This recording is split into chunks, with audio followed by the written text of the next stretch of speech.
Una cordial bienvenida a todos ustedes, amigos, a las respuestas a las preguntas claves que la Unión Peruana del Sur publica cada semana en su página web. En esta oportunidad, la lección titula Un real sacerdocio. Vamos rápidamente a las preguntas. La pregunta número 1 de esta semana dice lo siguiente.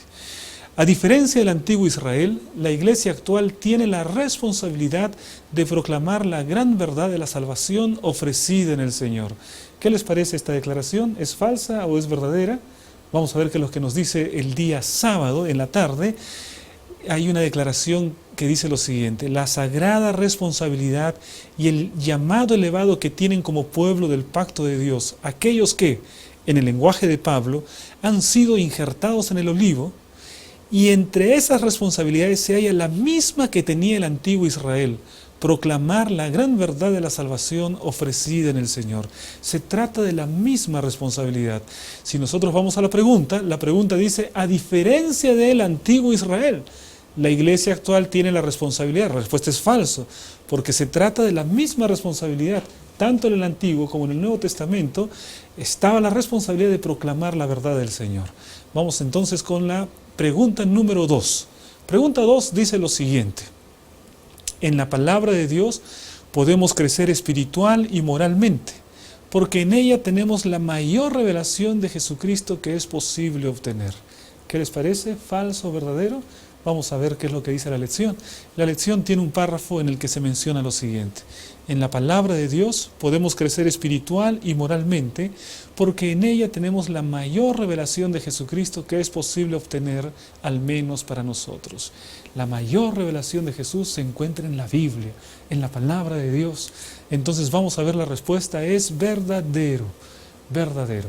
Vamos con la pregunta número 3. La pregunta número 3 dice lo siguiente. Los cristianos, como piedras vivas, son el fundamento del edificio espiritual que es la Iglesia. ¿Qué les parece a ustedes? Los cristianos, como piedras vivas, son el fundamento del edificio espiritual que es la Iglesia. ¿Falso o verdadero? Veamos qué es lo que dice la lección de escuela sabática. Los cristianos, dice, entonces son piedras vivas que forman parte de la edificación de esta casa espiritual. Al utilizar los términos piedra del ángulo y piedras vivas, Pedro presenta una imagen de la iglesia. La iglesia está fundada sobre Jesús, pero está constituida por aquellos que los siguen. ¿Cuál es la respuesta entonces? Evidentemente la respuesta es falso. Los cristianos, a pesar de ser llamados piedras vivas, no son el fundamento de este edificio espiritual que es la iglesia. Cristo es el fundamento de la iglesia.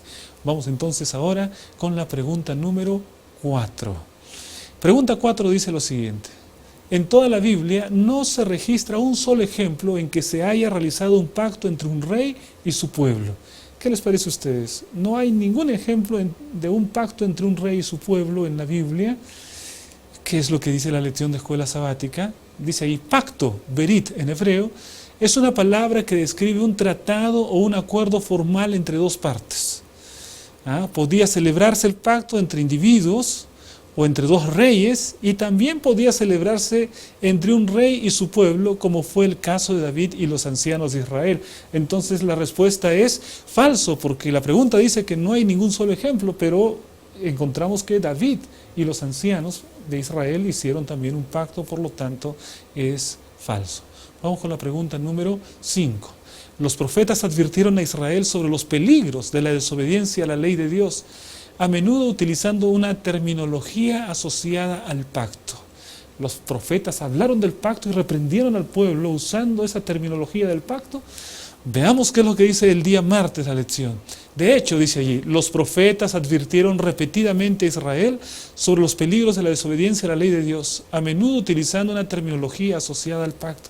Así es, los profetas hablaron del pacto y dijeron a Israel que había quebrantado el pacto eterno. Era una terminología corriente entre los profetas del Antiguo Testamento. La respuesta es verdadero. Vamos con la pregunta número 6. Dios redime a su pueblo y los salva del pecado y de la esclavitud del pecado.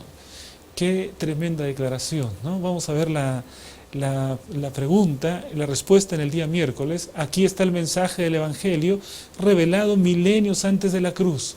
Este es el mensaje del Evangelio. Dios redime a su pueblo y lo salva del pecado y de la esclavitud del pecado.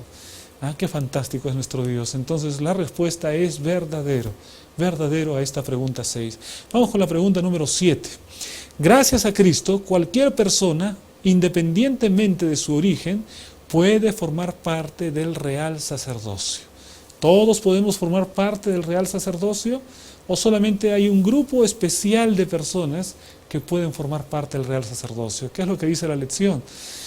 En la lección del día miércoles encontramos la siguiente declaración. Gracias a Cristo, cualquier persona, independientemente de su origen, puede formar parte de este real sacerdocio. Entonces, encontramos que la respuesta es verdadero. No importa cuál es el origen de la persona, gracias a la cruz de Cristo podemos tener parte del real sacerdocio. Veamos ahora la pregunta número 8. El propósito de Dios era bendecir al mundo entero por medio del antiguo Israel, su pueblo del pacto. ¿Cuál es la respuesta? ¿Falso o verdadero? Creo que estamos adivinando la respuesta, ¿no? Justamente la lección del día jueves dice lo siguiente. El propósito de Dios era bendecir al mundo entero por medio del antiguo Israel, su pueblo del pacto. Ese era el propósito de Dios y la respuesta, como ustedes ven, es verdadero. Vamos ahora con la pregunta número 9. La pregunta 9 dice lo siguiente. En la Biblia, santo generalmente tiene el significado de algo que tiene suma perfección. ¿Qué les parece a ustedes? Eso es lo que en la Biblia significa la palabra santo. ¿Esto es falso? ¿Es verdadero? Veamos la lección de escuela sabática el día jueves. En la Biblia, santo generalmente tiene el significado de apartar algo con un propósito de adoración. Entonces, la respuesta es falso. No es algo que tiene una suma perfección. Santo es algo separado con un propósito especial. Entonces la respuesta es falso. Vamos con la última pregunta, la pregunta número 10. Dios valora a la iglesia no por sus ventajas externas, sino por la sincera piedad que la distingue del mundo. ¿Falso o verdadero? Veamos la declaración que encontramos el día viernes. Dios la valora no por sus ventajas externas, sino por la sincera piedad que la distingue del mundo. De esta manera nosotros vemos cómo nuestro Dios tiene un amor especial por su iglesia, porque ella es el cuerpo de Cristo. Les agradezco grandemente por haber visto estas respuestas a las preguntas de esta semana y los esperamos la próxima semana para una vez más dar las respuestas a las preguntas claves de la lección de la escuela sabática. Que Dios les bendiga.